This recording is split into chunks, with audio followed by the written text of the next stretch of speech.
আসসালামু আলাইকুম, ডাক্তার আবুল বাশার আছি সাথে। এই বাচ্চাটা বোতল ফিডিং করছে, আপনারা একটু দেখেন, যদি দেখেন একটু কাছ থেকে যদি দেখেন, খেয়াল করেন যে এই বাচ্চা এটা এমন অ্যাঙ্গেলে ধরা হয়েছে, এতে করে বাচ্চার দুধও যাচ্ছে নিপিলের মাধ্যমে এবং কিছু বাতাসও যাচ্ছে।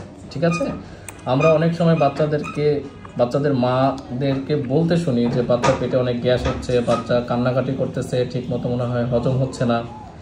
এর অন্যতম একটা কারণ হচ্ছে, যদি আপনি বটল ফিডিং করিয়ে থাকেন তাহলে সেটা যদি সঠিকভাবে সঠিক পজিশনে রেখে যদি বাচ্চাকে না খাওয়ান, তাহলে বাচ্চার দুধের সাথে সাথে বাতাস চলে যাওয়ার কারণে বাচ্চাদের অনেক সময় এই পেটের সমস্যাগুলো হতে পারে। আসল নিয়মটা আমি আপনাদেরকে দেখিয়ে দিই। মা একটু ছাড়েন তো, আমার কাছে ছাড়েন। আসল নিয়ম হচ্ছে, ফিডারটা ধরে এই যে দেখেন নলের মতো পড়তেছে, আমি যদি আর একটু দেখাই। আপনি যখনই খাওয়াবেন, উন্নত ফিডারগুলোতে এই প্রবলেম থাকে না, কিন্তু যারা একটু সস্তা মানের নিপিল ফিডার কিনেন সেই সব ফিডারে এই সমস্যাগুলো থাকতে পারে। দেখেন, গোলানোর বিষয়টাও একটু জানাটা জরুরি।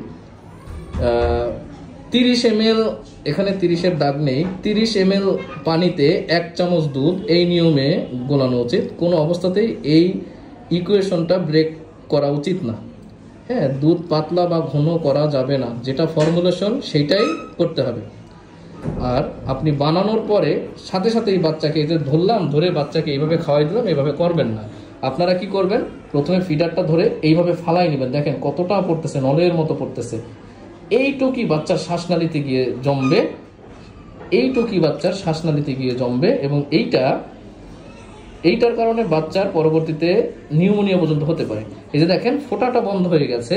ফোঁটাটা বন্ধ হয়ে যাওয়ার পরে বাতাস উপরে, দুধ নিচে, এই অবস্থায় রেখে যতটা অ্যাঙ্গেল করা যায় এই অবস্থায় নিয়ে বাচ্চাকে এইভাবে খাওয়াতে হবে। দেখেন, আমি যদি এইভাবে বাচ্চাকে খাওয়াই তাহলে বাচ্চার কিন্তু শুধুমাত্র দুধটুকি যাচ্ছে, আর কোনো রকম গ্যাস বা বাতাস যাচ্ছে না। ঠিক আছে, এতে করে দুইটা সুবিধা। একটা সুবিধা হচ্ছে বাচ্চা শুধুমাত্র দুধই পাচ্ছে, কোনো বাতাস পাচ্ছে না, এর ফলে বাচ্চার পেট ফাঁপবে না।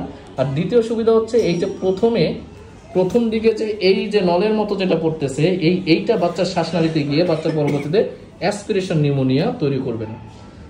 এই বিষয়টা অতীব গুরুত্বপূর্ণ। আপনারা সবাই এই বিষয়টা খেয়াল রাখবেন এবং সবার সাথে শেয়ার করবেন। সবাই ভালো থাকবেন। আসসালামু আলাইকুম।